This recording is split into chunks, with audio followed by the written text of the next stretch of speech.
We've all seen them. Those cheesy John 3:16 signs people hold up at games or on the side of the street. Some athletes write the reference on their shoes. Some fans paint it on their faces. The John 3:16 signs can be great, but I think many times the heart behind them can be a little off. When those holding them are questioned or made fun of, they respond with anger rather than love. How ironic is this? It almost defeats the whole purpose of the sign. Although almost all of us know the verse, we need to make sure we know the heart behind it and that we are not missing the context. It is actually found in a conversation Jesus had with Nicodemus. Nicodemus was a Pharisee who wanted to inspect for himself who Jesus was and what he was doing. He went to him at night, probably because he did not want the other Pharisees to see. Nicodemus immediately declares that he knows Jesus is from the Lord because of the signs he is performing. Jesus responds with bold statements that make no sense from a worldly viewpoint.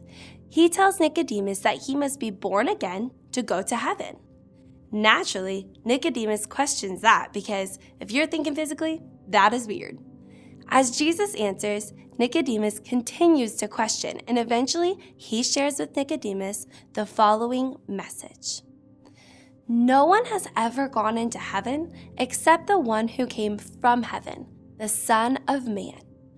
Just as Moses lifted up the snake in the wilderness, so the Son of Man must be lifted up, that everyone who believes may have eternal life in him.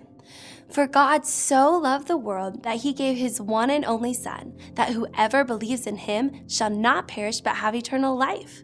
For God did not send his Son into the world to condemn the world, but to save the world through him. Whoever believes in him is not condemned, but whoever does not believe stands condemned already, because they have not believed in the name of God's one and only Son. This is the verdict. Light has come into the world, but people loved darkness instead of light because their deeds were evil. Everyone who does evil hates the light and will not come into the light for fear that their deeds will be exposed.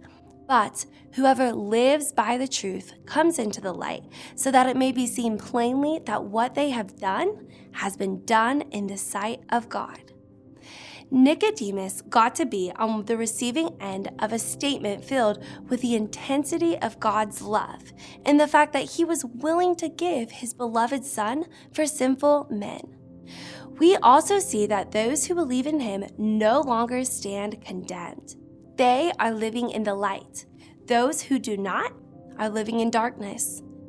Those who are doing evil do not want to come into the light because they don't want anyone to know what they are doing.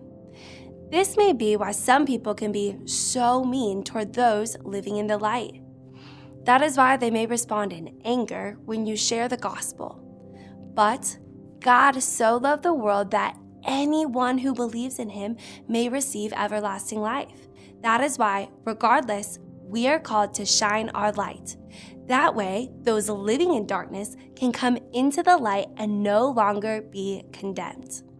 Matthew 5, verses 14 through 16 says, "You are the light of the world. A town built on a hill cannot be hidden, neither do people light a lamp and put it under a bowl. Instead, they put it on its stand, and it gives light to everyone in the house.